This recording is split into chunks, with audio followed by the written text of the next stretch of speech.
Progrès variétal, et on va démarrer comme on aurait dû le faire tout à l'heure, pardonnez-nous encore pour cette petite inversion de film, en écoutant des agriculteurs, leur vision du sujet, des agriculteurs qui parlent du progrès variétal. Ce que ça leur inspire, c'est tout de suite.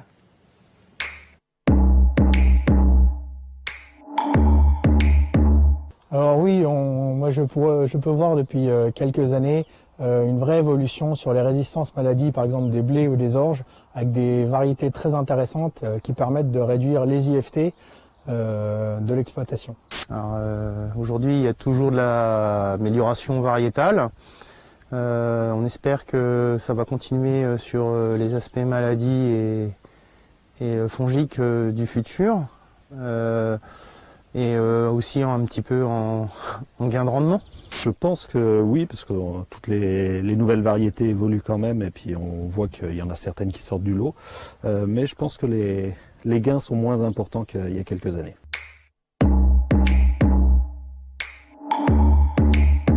Alors les prochains défis pour moi, c'est continuer à développer la résistance aux maladies, aux insectes aussi, parce qu'on voit qu'on a de moins en moins de solutions insecticides pour protéger nos cultures.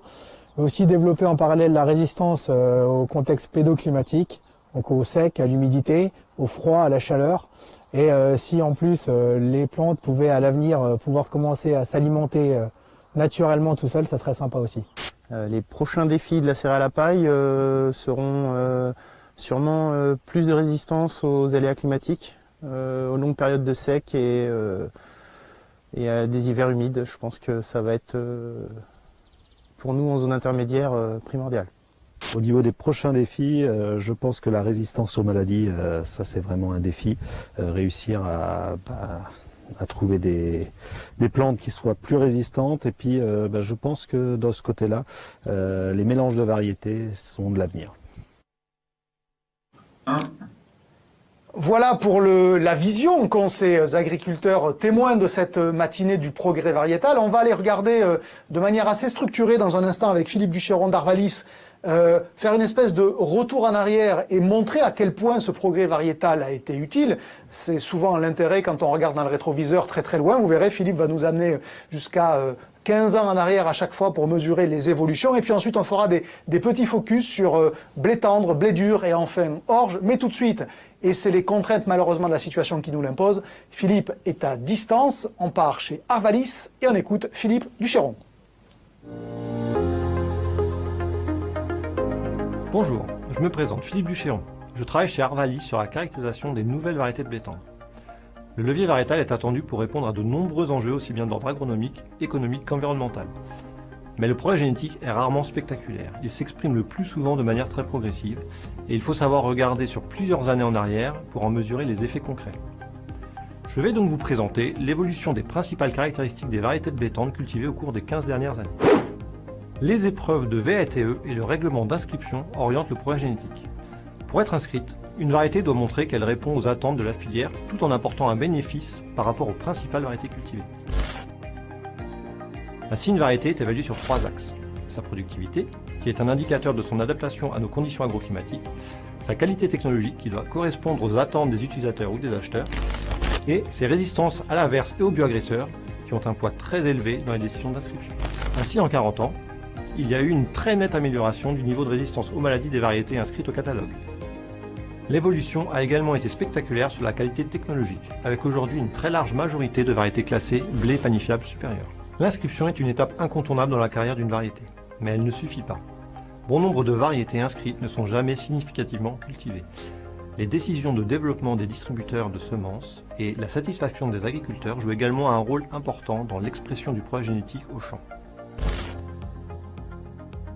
Il faut rappeler que le choix d'une variété est un processus complexe qui repose sur de nombreux critères et que les enjeux sont multiples, environnementaux, agronomiques, technologiques, réglementaires mais aussi économiques.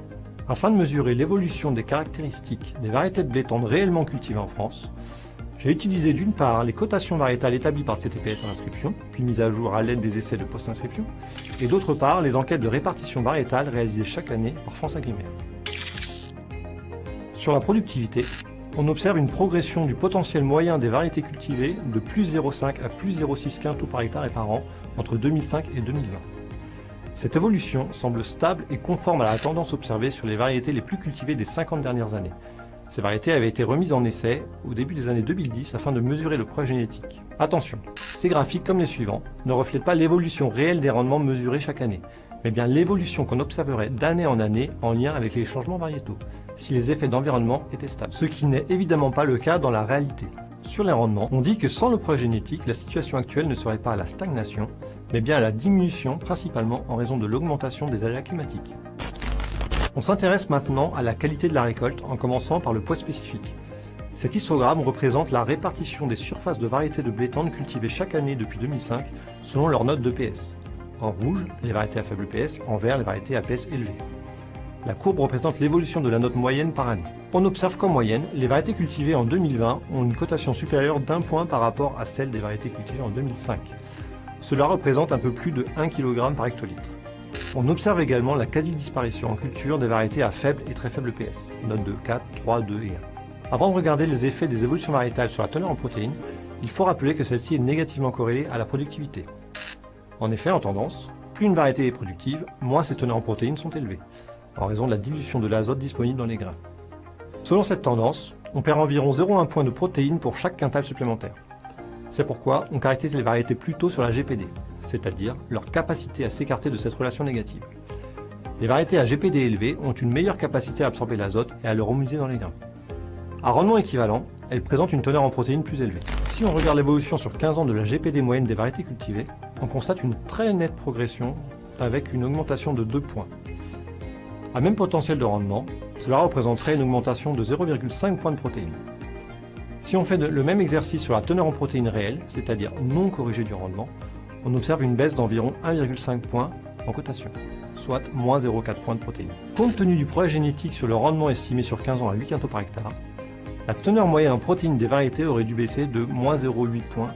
L'amélioration de la GPD a permis de limiter cette baisse à moins 0,4 points. Enfin, sur la qualité technologique, c'est-à-dire le comportement des variétés en panification, on observe le maintien de la très grande majorité des surfaces cultivées avec des variétés de bonne qualité meunière, BPS ou BPMF. On note également une légère augmentation des surfaces cultivées avec des variétés améliorantes, et la quasi-disparition des variétés BU. Nous allons maintenant nous intéresser à l'évolution de la résistance aux maladies. Sur la rouge jaune, ce qui frappe immédiatement, c'est le niveau très élevé de la plupart des variétés cultivées, qui est resté à peu près stable en 15 ans. On note malgré tout une légère diminution du niveau moyen de résistance en 2011.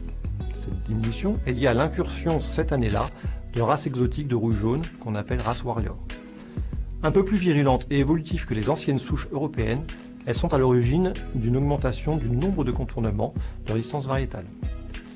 Mais le niveau moyen de résistance de la sole de blé française reste globalement stable. Cela montre une bonne capacité d'adaptation de la filière qui peut régulièrement remplacer les quelques variétés devenues sensibles par de nouvelles variétés plus résistantes. Le niveau de résistance à la rue brune est quant à lui relativement stable depuis 15 ans. Il se maintient à un niveau moyen. Sur la septoriose, qui est la maladie du blé la plus fréquente et donc la plus nuisible sur blé, la progression est assez marquée. Elle a permis de gagner 1 point en cotation depuis 15 ans. Mais quelle est l'économie fongicide permise par cette augmentation de résistance? Pour essayer de répondre à cette question, on peut regarder l'effet des résistances variétales sur la nuisibilité des maladies. De manière logique, plus une variété est sensible, plus ses pertes de rendement sont élevées, si elle n'est pas protégée. A noter que cette relation entre nuisibilité et résistance variétale est différente entre les régions, puisque les pressions de maladie ne sont pas les mêmes. Dans les régions à faible pression, comme en Limagne, le bénéfice d'une variété résistante est moins important en termes de baisse de nuisibilité que dans les régions à très forte pression, comme en Bretagne ou en Normandie. Comme l'investissement fongicide à l'optimum est proportionnel à la nuisibilité des maladies, il est possible d'évaluer la réduction potentielle de fongicides permise par l'augmentation de la résistance à la septoriose. Ainsi, plus 1 point de note de résistance à la septoriose se traduit par une baisse de nuisibilité de moins 1,5 à moins 3,5 quintaux par hectare suivant les régions, ce qui permet d'économiser entre 4 et 10 euros par hectare de fongicides. Cela correspond à une baisse de l'IFT d'environ moins 0,1 à moins 0,2 points permis par le progrès génétique sur la septoriose en 15 ans. Autre maladie qui a connu une belle progression de la résistance, le pied inverse. En 15 ans, nous sommes passés de 5% de surface de blé cultivée avec des variétés résistantes en 2005 à 20% en 2020. Il faut rappeler que les variétés qui ont une note de résistance supérieure ou égale à 5 n'ont pas besoin d'être traitées contre ce pathogène, y compris en situation à risque. Ces variétés permettent donc de réduire l'usage de produits phytosanitaires et de diminuer le risque de perte de rendement lié au pied inverse. Vis-à-vis de l'oïdium, la situation est restée relativement stable depuis 15 ans, avec une note moyenne de résistance de 6. Vis-à-vis de la fusariose et surtout du risque mycotoxine associé, on observe une nette baisse des surfaces cultivées avec des variétés sensibles et assez sensibles au profit des variétés assez résistantes. Et pour finir, l'inverse. Si la situation est globalement stable depuis 15 ans, on observe malgré tout une légère baisse des surfaces cultivées avec des variétés sensibles. On est ainsi passé de 20% de surfaces cultivées avec des variétés sensibles et assez sensibles à 5% en 2020. Ce qui est assez encourageant quand on sait que la résistance variétale a un effet assez marqué sur le risque verse. Ce n'est toutefois pas le seul facteur, la gestion de la fertilisation étant également un enjeu très important sur la gestion de ce risque. On peut dire que le progrès génétique est visible sur 15 ans et qu'il est bien transféré jusqu'aux agriculteurs.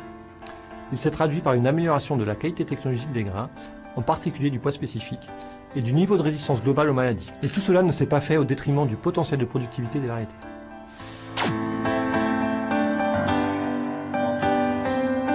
Merci à Philippe Duchéron. Bon, en gros, s'il fallait retenir qu'une idée, vous en êtes convaincu, je l'imagine, vous qui nous suivez depuis ce matin, le progrès génétique est avéré, c'est utile, ça se voit, ça se mesure, et encore une fois, quand on accepte de le faire dans le temps long, vous l'avez vu sur les nombreux slides présentés par Philippe, c'est très spectaculaire.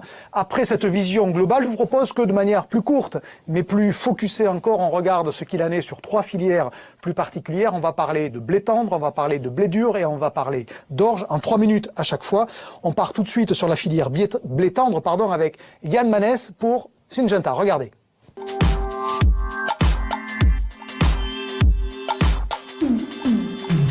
Le niveau de résistance des blés français a été en amélioration constante depuis le début de ma carrière, c'est-à-dire la fin des années 80 jusqu'à maintenant.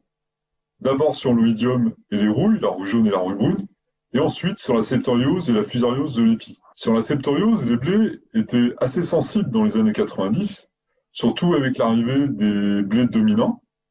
Les sélectionneurs ont accentué leur travail sur cette maladie, ont introduit des nouvelles sources de résistance, notamment les blés synthétiques, grâce au projet FSOV. Et aujourd'hui, les blés sensibles à cette maladie ont quasiment disparu. Et c'était vraiment un plaisir de voir que en 2019 et en 2020, les 3 variétés les plus multipliées en France ont une note de résistance à la septoriose supérieure ou égale à 7. Sur la fusariose, il y a eu également un gros effort et les blés très sensibles ont quasiment disparu.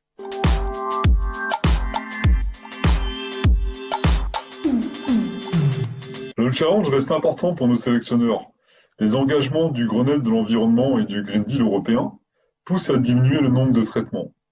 On est maintenant à environ 2 traitements. Le premier traitement de début de cycle n'est souvent plus fait grâce au progrès des sélectionneurs, grâce au fait qu'on a des variétés résistantes à la rouille jaune et à la septoriose. Et je pense qu'on peut se fixer à horizon de 10 ans d'arriver à un traitement sans diminution de rendement. Le changement climatique et les évolutions des pratiques agronomiques, notamment la fertilisation, peuvent aussi faire évoluer le complexe des maladies sur nos grandes cultures. Et il faudra qu'on s'y adapte. Un travail de modélisation serait très utile à cet égard pour nous donner de la visibilité dans cette évolution et nous éviter de prendre du retard. La technologie a permis d'identifier à partir des années 2000 les gènes de résistance pour un coût de plus en plus faible et son utilisation permet de cumuler dans la même variété plusieurs résistances. On voit maintenant arriver de plus en plus fréquemment des variétés d'un bon niveau de rendement, résistantes aux rouilles et à la septoriose, mais avec d'autres attributs comme la tolérance aux mosaïques, au pied inverse ou à la sassidomie orange. Il nous reste quand même à progresser sur la durabilité des résistances et grâce au progrès de la technologie, du marquage moléculaire, de l'analyse de données, on devrait pouvoir sélectionner des bases de résistance plus diverses, donc plus difficiles à contourner pour les pathogènes, donc plus durables. Et on remercie Yann Manès pour cette approche sur le blé tendre. On va regarder de la même manière ce qu'il en est sur le blé dur, le progrès variétal, l'illustration, les attentes, les perspectives. C'est tout de suite avec Sébastien Châtre pour RAGT.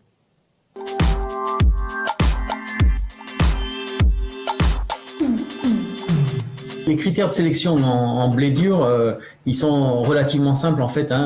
Évidemment, le rendement, la productivité, qui est un ensemble, qui n'est pas uniquement la production en grains, mais sa capacité aussi à sécuriser cette production-là et à répondre notamment aux effets climatiques qui sont de plus en plus variables.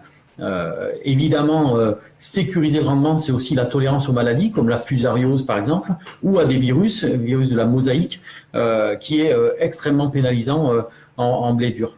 Et ensuite, évidemment, les critères qualité, qualité globale, mais sur plus précisément aussi sur les teneurs en protéines et l'efficience protéine. Et tout ça dans un environnement très changeant, notamment climatique.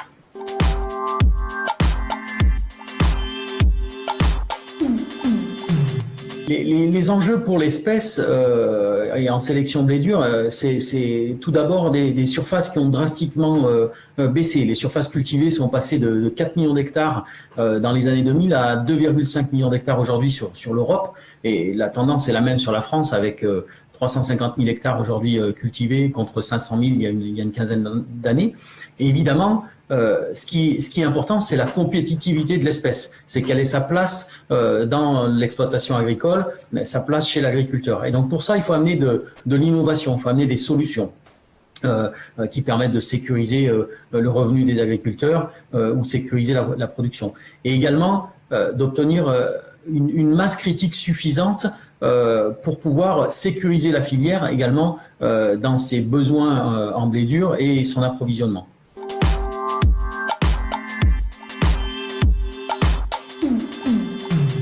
Pour développer les variétés demain, ce qu'il faut bien comprendre, c'est qu'en sélection, on est sur des pas de temps longs.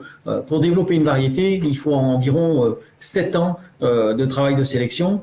Mais pour développer des solutions nouvelles, des innovations comme la résistance mosaïque, mais il nous a fallu 20 ans de travail pour développer ça. Et donc, pour être capable de faire cet effort de recherche dans la durée, eh bien, il y a besoin d'une certaine stabilité de taille de marché qui permette de rémunérer la recherche. Et évidemment, pour les semenciers, ça se passe par l'achat de semences certifiées qui est réinvesti en grande partie dans la recherche. Vous savez que la recherche végétale investit environ 15 à 18% de son chiffre d'affaires dans la recherche.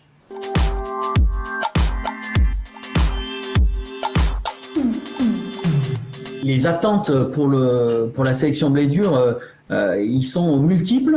On a parlé de tolérance maladie, de résistance virus, etc.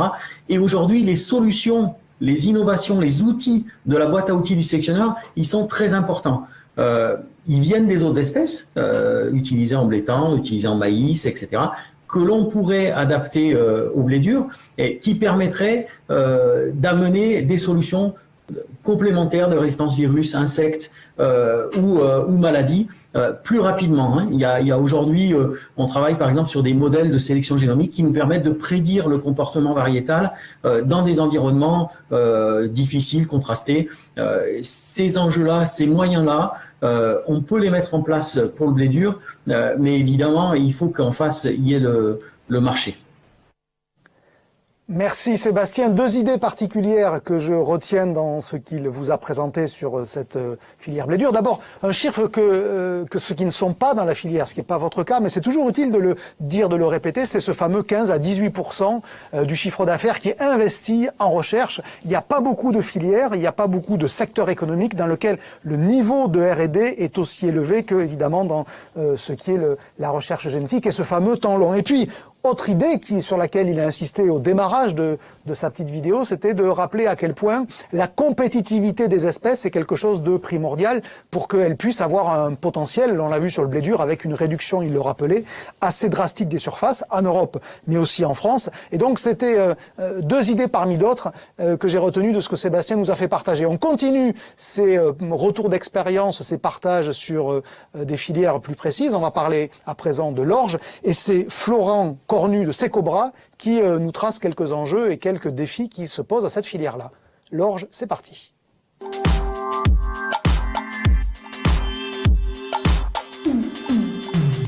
En orge de printemps et en orge d'hiver, on reste toujours sur le même critère principal qui est le rendement, car c'est le premier facteur de rentabilité pour le producteur. Ensuite, nous avons trouvé aussi les qualités des grains, comme le calibrage, les protéines. On en a pas mal parlé ces dernières années, qui font partie des cahiers de charge des malteurs, des brasseurs, mais aussi le poids spécifique, qui est important pour la productivité des usines, mais aussi intéressant dans la logistique. Et il y a tout l'ensemble des paramètres techno, l'extrait, qui est aussi un des facteurs de rendement pour le brasseur, le pouvoir enzymatique, mais aussi on regarde de plus en plus la rapidité du process et les économies d'énergie et d'eau.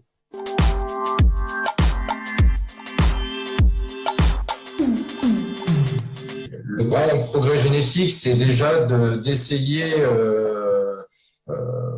d'avoir des variétés qui soient toujours compétitives pour garder la production d'orge de brasserie hiver et printemps, compétitive par rapport aux autres cultures pour les orges à destination de l'export, tout comme pour la consommation, c'est-à-dire la malterie française ou européenne. Donc déjà, ça, c'est un grand point. Une des dernières innovations qu'on a pu inscrire au catalogue français, c'est, comme je vous disais précédemment, des gains en économie d'énergie, comme des variétés à faible production de précurseurs de sulfure de diméthyle, qui permet notamment de réduire fortement les coûts d'énergie en malterie et en brasserie.